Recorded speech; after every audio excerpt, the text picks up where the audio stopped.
مومنین حضرت اسلمہ رضی اللہ عنہ حضور اقدس صلی اللہ علیہ وسلم سے پہلے حضرت ابو سلمہ رضی اللہ عنہ صحابی کے نکاح میں تھیں۔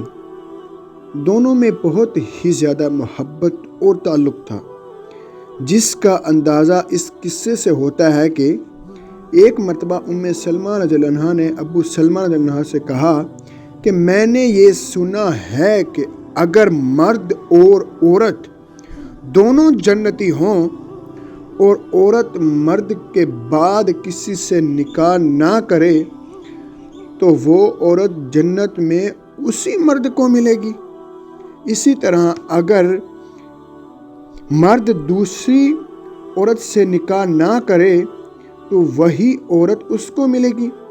اسی لیے لاؤ ہم اور تم دونوں عہد کر لیں کہ ہم میں سے جو پہلے مر جائے وہ دوسرا نکاح نہ کرے۔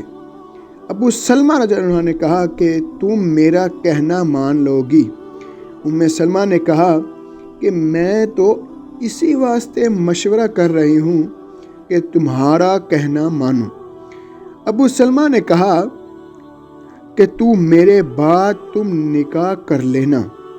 پھر دعا کی کہ یا اللہ میرے بعد ام سلمہ کو مجھ سے بہتر خاوند عطا فرما، جو نہ اس کو رنج پہنچائے نہ تکلیف دے۔ ابتدائے اسلام میں دونوں میاں بیوی نے حبشہ کی طرف ہجرت کی۔ اس کے بعد وہاں سے واپسی پر مدینہ طیبہ کی ہجرت کی، جس کی مفصل قصہ خود ام سلمہ بیان کرتی ہیں کہ جب ابو سلمہ نے ہجرت کا ارادہ کیا تو اپنے اونٹ پر سامان لادا اور مجھے اور میرے بیٹے سلمہ کو سوار کرایا اور خود اونٹ کی نکیل ہاتھ میں لے کر چلے۔ میرے میکے کے لوگوں بنو مغیرہ نے دیکھ لیا۔ انہوں نے ابو سلمہ سے کہا کہ تم اپنی ذات کے بارے میں تو آزاد ہو سکتے ہو، مگر ہم اپنی لڑکی کو تمہارے ساتھ کیوں جانے دیں کہ یہ شہر و شہر پھرے؟ یہ کہہ کر اونٹ کی نکیل ابو سلمہ کے ہاتھ سے چھین لی اور مجھے زبردستی واپس لے آئے۔ میرے سسرال کے لوگ بنو عبد الاسد کو جب ام اسلمہ کے رشتہ دار تھے، جب اس قصہ کی خبر ملی تو وہ میرے میکے والوں بنو مغیرہ سے جھگڑنے لگے کہ تمہیں اپنی لڑکی کا تو اختیار ہے، مگر ہم اپنے لڑکے سلمہ کو تمہارے پاس کیوں چھوڑیں، جبکہ تم نے اپنی لڑکی کو اس کے خاوند کے پاس نہیں چھوڑا۔ اور یہ کہہ کر میرے لڑکے سلمہ کو بھی مجھ سے چھین لیا۔ اب میں اور میرا لڑکا اور میرے شوہر تینوں جدا ہو گئے۔ خاوند تو مدینے چلے گئے، میں اپنے میکے میں رہ گئی اور بیٹا اپنی دوحیال میں پہنچ گیا۔ میں روز میدان میں نکل جاتی اور رویا کرتی۔ اسی طرح پورا 1 سال مجھے روتے گزر گیا۔ نہ میں خاوند کے پاس جا سکی، نہ بچہ مجھے مل سکا۔ ایک دن میرے ایک چچا زاد بھائی نے میرے حال پر ترس کھا کر اپنے لوگوں سے کہا کہ تمہیں اس مسکینہ پر ترس نہیں آیا کہ اس کے بچے اور خاوند سے تم نے جدا کر رکھا ہے؟ اس کو کیوں نہیں چھوڑ دیتے؟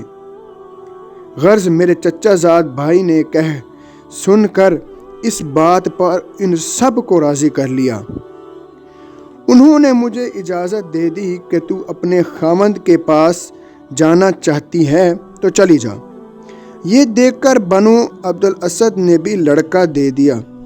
میں نے ایک اونٹ تیار کیا اور بچہ گود میں لے کر اونٹ پر تنہا سوار ہو کر مدینے کو چل دی۔ 3-4 میل چلی تھی کہ تنعیم میں عثمان بن طلحہ مجھے ملے۔ مجھ سے پوچھا کہ اکیلی کہاں جا رہی ہو؟ میں نے کہا کہ اپنے خاوند کے پاس مدینہ جا رہی ہوں۔ انہوں نے کہا کہ تمہارے ساتھ نہیں۔ میں نے کہا کہ اللہ کی ذات کے سوا کوئی نہیں۔ انہوں نے میرے اونٹ کی نکیل پکڑی اور آگے آگے چل دیے۔ خدا پاک کی قسم، مجھے عثمان سے زیادہ شریف آدمی کوئی نہیں ملا۔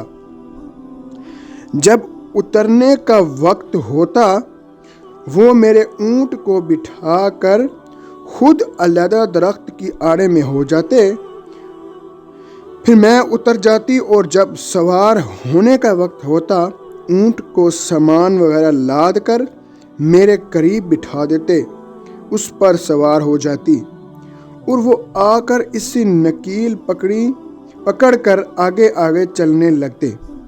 اسی طرح ہم مدینہ منورہ میں پہنچے۔ جب قباء میں پہنچے تو انہوں نے کہا تمہارا خاوند یہی ہے۔ اس وقت تک ابو سلمہ قباء ہی میں مقیم تھے۔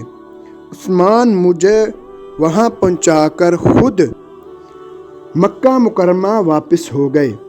پھر کہا کہ خدا کی قسم، عثمان بن طلحہ سے زیادہ کریم اور شریف آدمی میں نے نہیں دیکھا، اور اس سال میں جتنی مشقت اور تکلیف میں نے برداشت کی شاید ہی کسی نے نہ کی ہو۔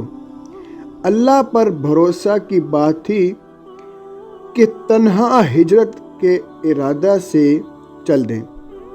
اللہ جل شانہ نے اپنے فضل سے ان کی مدد کا سامان مہیا کر دیا۔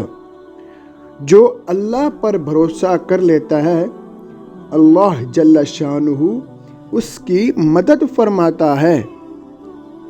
بندوں کے دل اسی کے قبضے میں ہیں۔ ہجرت کا سفر اگر کوئی محرم نہ ہو تو تنہا بھی جائز ہے۔